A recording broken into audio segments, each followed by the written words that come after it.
spoopers and beepers, welcome back to the channel. Let's go detecting. Now, it's been a while since I last posted, and for that I do apologise, but hey, life gets in the way and we have other things to do. But I'm back, and today I'm going to be talking about finds pouches, and particularly the one I use. I now use this.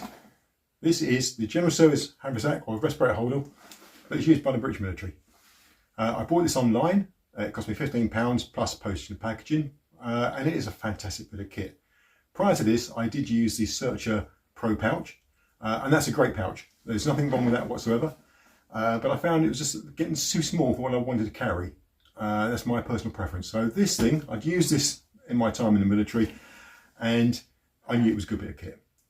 They're fully waterproof, as you would expect, robust, hard wearing, and above all, it was cheap.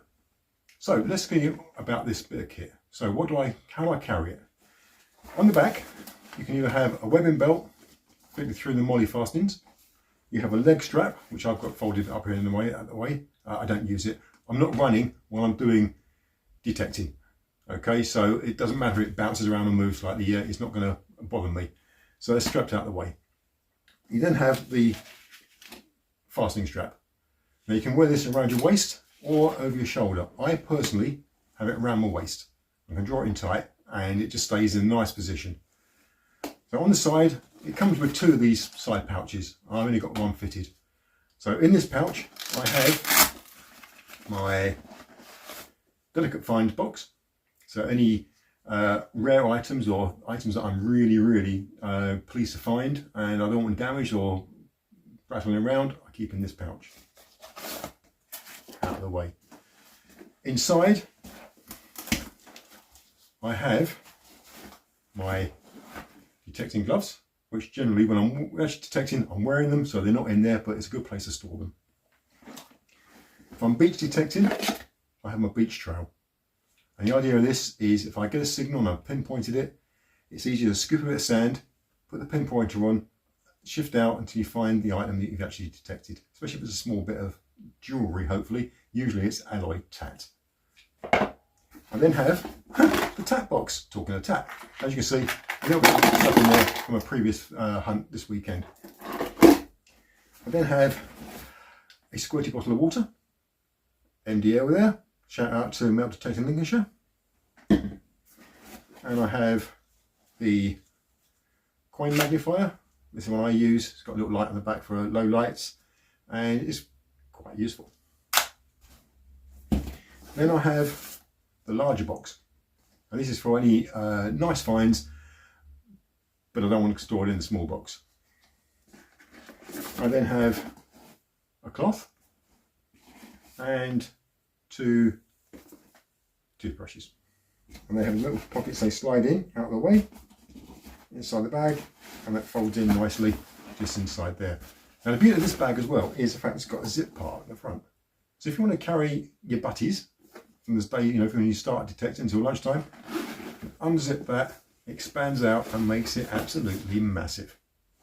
And to give you an idea of the depth, that's my trowel, disappears in.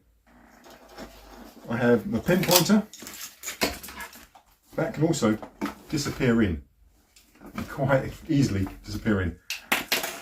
And then if I'm doing a field dig, I can attach the digging tool to the strap, along with these two items that are fitted on as well, here and here, which connects to my leg holster holder for the Accupoint. So that slides in there and sits on your leg. So that's what I use.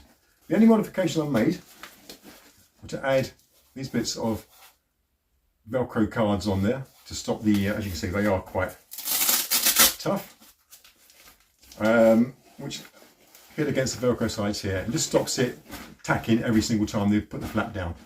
So I generally have the zip up, hold it over, press in, press by close, and that is secure. It's not going anywhere. Nothing's going to fall out.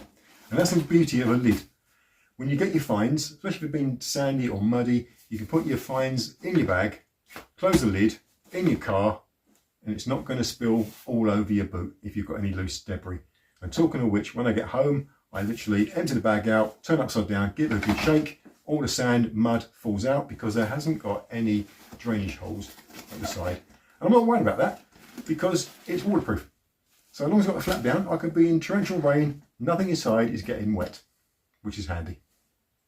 And so that is my preferred bag of choice. Thank you for watching, guys. Happy hunting.